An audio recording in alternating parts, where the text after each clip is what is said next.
Hello again. Good afternoon. Welcome to the Bee Buzz. Today, I'm Dan. John's here. I'm John. And this is Sam from Hey guys. Buzzy Bee. From the Buzzy Bee. You can see right on his shirt. Beautiful sweatshirt. Thank you. He's hopefully going to be our mentor to teach us, because we've showed you before his bee yard. A little bit bigger than our 6 that we have. We've showed you his product already. And now we want to talk to him and ask him some questions about where we might be screwing up and what we might be doing right, which is probably a little more. All right, guys. Should we? We'll start with the initial question. How did you get started with bees? So I got started with bees by reading a book. It was called Beekeeping for Dummies, appropriately titled just for me. So I read that book, and after reading that book, and I read it from front cover to back, and I'm not kidding when I say I read every word from the front cover to the back, I did. And it was at that point that I said, I'm going to become a beekeeper. All right. Dan. How did you get started up? Move in. Should we hug it? A little bit closer. There. Okay. There. Let's put it on wide angle. I'm trying not to trip over a brick. All right, go ahead. So then you decided to get started. How did you do that after you're done reading the book? One of the first steps I took outside of that was I also joined the Milwaukee Waukesha Beekeepers Association, where I currently serve as the vice president.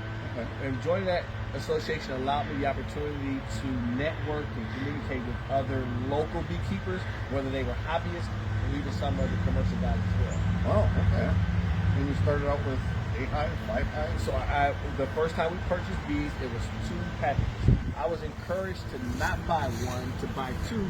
That way you have a second hive to use as a comparison, whether it's good or bad. So if one hive is doing better than another, what am I doing with this hive that can improve this hive? And if this hive died, what happened? And so you always had one for comparison. And the type of bees, does it make a difference? So for the most part, yeah, well, you can go yes and no on that. And the reason why I say it is because we're here in Wisconsin.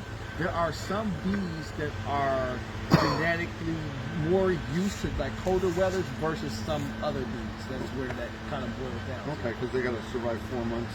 Correct. They got to be able to survive. But, you know, some of my big things that I feel personally is that when it comes to getting bees ready for winter, making sure there's a lot of food for these guys, and you want to make sure you're treating.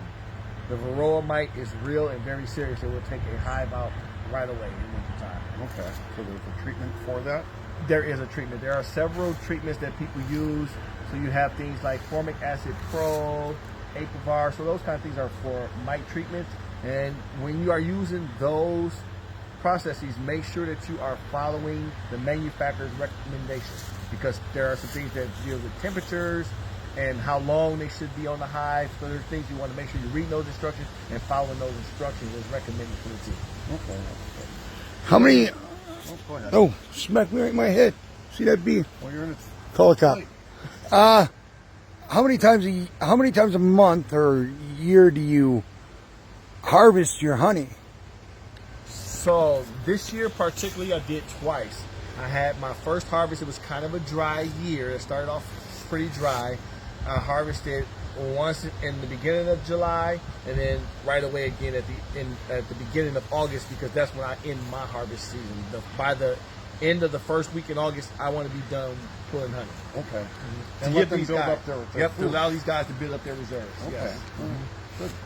But last year 3 times, I was fortunate enough that I started right away in June, and I did it right away in July, because I was looking at the stores and I'm like, oh, this is a lot of work for one man. And then again in August, because this is the finalty, which turned out to be a pretty good yield as well. Okay. So you can buy things through this association to make connections, like honey or Correct. hives or bees. So one of our biggest bee suppliers, Mr. Tim Banks with Heritage Honeybee, he's actually probably an active member to every association here in the state of Wisconsin.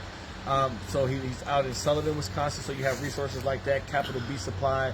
So those guys, and we do like procure bees that way, and then sometimes with equipments and things. So you have those resources, and even other smaller beekeepers that may have extra equipment that they Extra bought, equipment. and they don't use it, and Right. and then of course as long as it's in good condition, or even if it's brand new, they don't mind selling to you. So there's different ways to make connections. Yeah, because It's all we about need networking. those two white things right there. So the hive stands. Hive stands and two.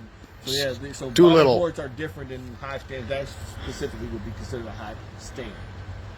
But they'll fit on there. Oh yeah, they're still standard for the length of hive. Yes. Oh, okay. For that. Mhm. Well, It's just a name. I learned that the hard way too. I'm like, oh, this is a bottom board. It's like, oh, it's considered a hive. So the two white ones are hive stand, and the one right under the two is a bottom board, and then that's a migratory cover on top. They're just extra pieces of equipment. That's what we're talking are about. sitting to the side there. Okay.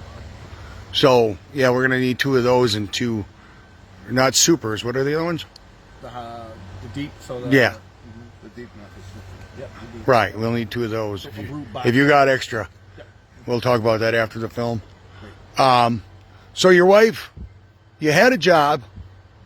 Yes, I had a job. It was probably about the only good thing for me that came out of COVID. That was that I was able to not have to continue to work a standard 9 to 5.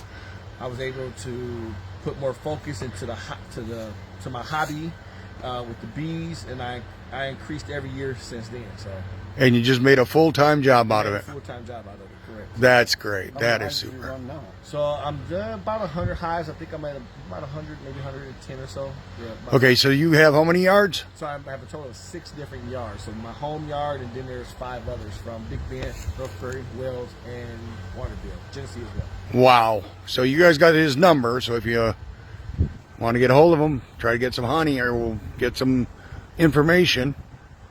Just ask him. You got any? I think I'm good. I can do the rest off camera.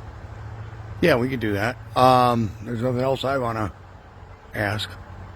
All right. Well, Thank you guys for taking the time and stopping out and checking out the bees. And Thank having some you. questions. Oh, absolutely. Daniel, We'll see ya next time on the Bee Buzz. I'm Dan. I'm John. Have a good day.